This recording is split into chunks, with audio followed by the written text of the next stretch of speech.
Hello and welcome back, friends. My name is Kari. If you are looking for a solid carrot cake recipe, then look no further than this sourdough 100% whole grain carrot cake. It will knock your socks off. For this recipe, I chose to use a soft white grain that will ensure that the end product is going to be nice and soft rather than hard that you would get from a hard grain. It might end up being a tough kind of a cake. So whatever whole grain you're using, just make sure it's not going to be really used for breads like risen breads, but for quick breads like cakes. So a whole wheat from the store would be totally fine here. Try spelt, try einkorn. Those are all going to be good options in this recipe. You can also do a 50-50 if you want a lighter texture. I am doing 100% whole grain and it came out beautifully. It is a little bit more rustic than your traditional 100% all-purpose flour cake, but it came out so flavorful because of those grains. Those grains add a whole nother dimension to this cake in addition to the sourdough. So I have these ingredients here. I will list everything down below. They're all your standard ingredients with the exception of a few things. I am adding my sourdough starter. Discard or fresh will work here. And my flour, of course, is whole grain. But other than that, I'm keeping it very simple. One of the reasons I enjoy transforming cake recipes into sourdough is because you almost always can use your favorite cake recipe and transition it to sourdough by just adding about 100 grams of your starter to the recipe, and overall it won't change anything about it. You don't have to substitute things. You don't really have to adjust for that excess flour and water content. You can just do it as that and then let it ferment so that the glycemic index is not as high. You don't get as much of a sugar rush from your cake, so you can enjoy your cake and not have your blood sugar spiking 30 minutes later, and that flavor is still going to be there. So don't think that this is a quote healthy cake. I'm still adding sugar. It's still got a bunch of carbs in it and butter and all the things that make cake, but we are adding so much flavor here by incorporating whole grains and the sourdough, which adds a whole nother depth of flavor that you normally just can't get with all-purpose flour. I like with this cake to let it sit out on the counter if it's a cool day for 4 to 5 hours. If not, I will just put this straight in the fridge and the next day I will bake it. So whichever is easier for your schedule, it actually is no worse than just baking a regular cake. It's very easy to schedule this out. And just like any other cake, if you plan to ice it, go ahead and bake your cake the day before you want to ice it, just to make things easier on yourself. You don't want to be trying to ice a warm cake. That's just not going to work out.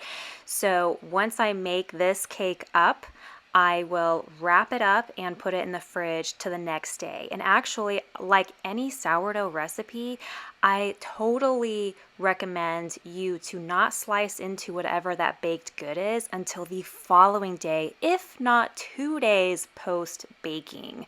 This is because sourdough develops over time, not only while it's still fermenting, but after you've already baked the product. Even if it's just like a standard bread loaf, you will notice that the flavor composition changes as the days go on. And normally around day 2 is when you have that flavor peak. And you especially notice this in cakes and cookies. So that's just another awesome benefit of using sourdough.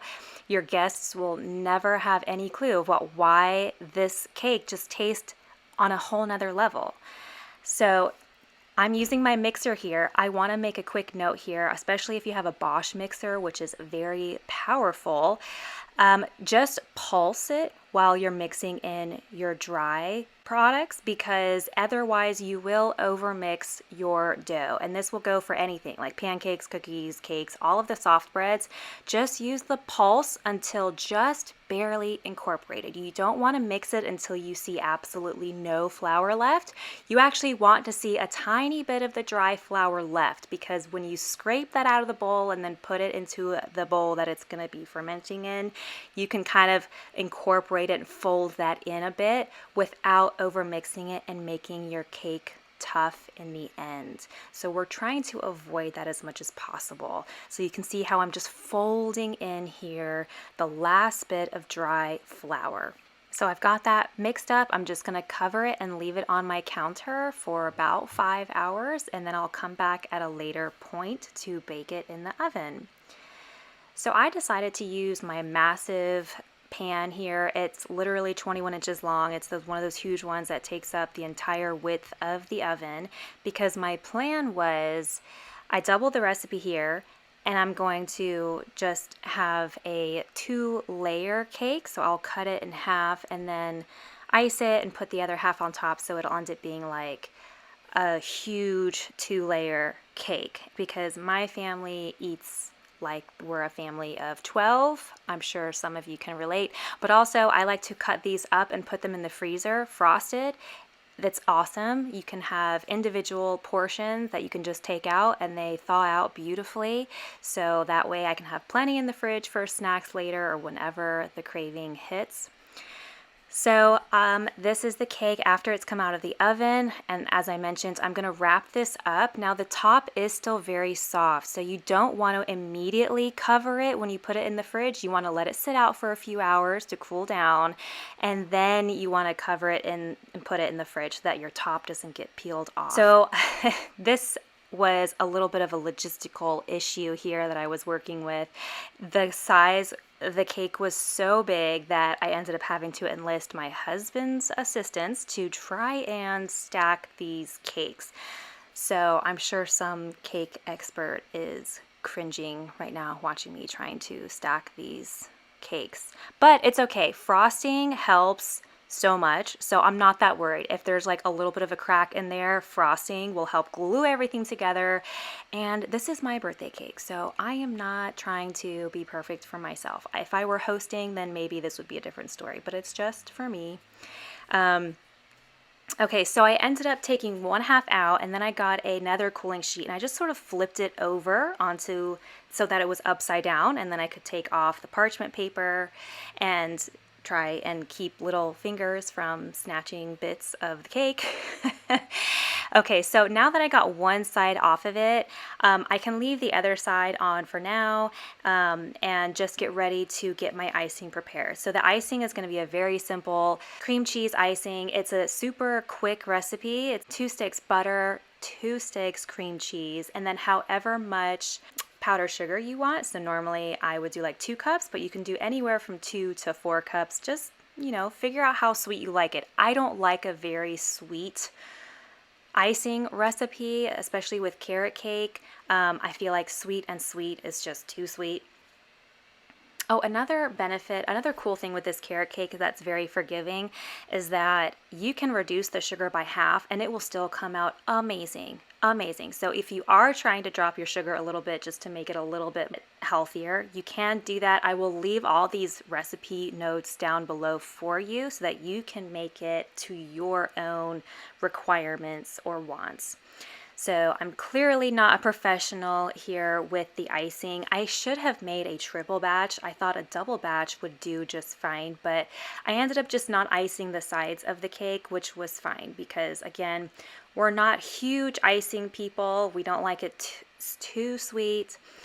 So this is where I was trying to just plop it onto the top, and again, I did need some help here, but it worked out fine. It wasn't exactly perfect and lined up, but it will absolutely do. So I just saved my half of my icing for the top there, and because it just wasn't quite looking pretty, I thought, you know what, let's roast some pecans and crush those up. So I ended up kind of prettying up the edges with some pecans, which if you don't want to throw nuts into your carrot cake, because some people love the addition of walnuts or pecans and some people don't. Well, I find a nice compromise is just to sprinkle a border of them around the cake. That way If you have people who want the crunch, they can take one of the edge pieces. And if you have people who do not want the nuts, then you can have it more of a centerpiece. So if you're hosting, that's an idea for you. That way everyone can kind of get the slice that they want. And it's totally worth it to keep some in your freezer. I mean, you can make this whole cake up and put it in the freezer if you were so inclined, like if you're hosting and trying to just get something out of the way. Otherwise, you can put the whole cake in the fridge and it should last about 2 to 4 days until you're ready to break it out for everyone to dig in. I hope you guys give this recipe a try with your own whole wheat flour. This is such a staple in our family. We love our carrot cake around here. I know you're gonna love this recipe as well. If you do try this, leave a comment down below. Let me know how it goes. Thank you so much for watching. I'll see you guys next time.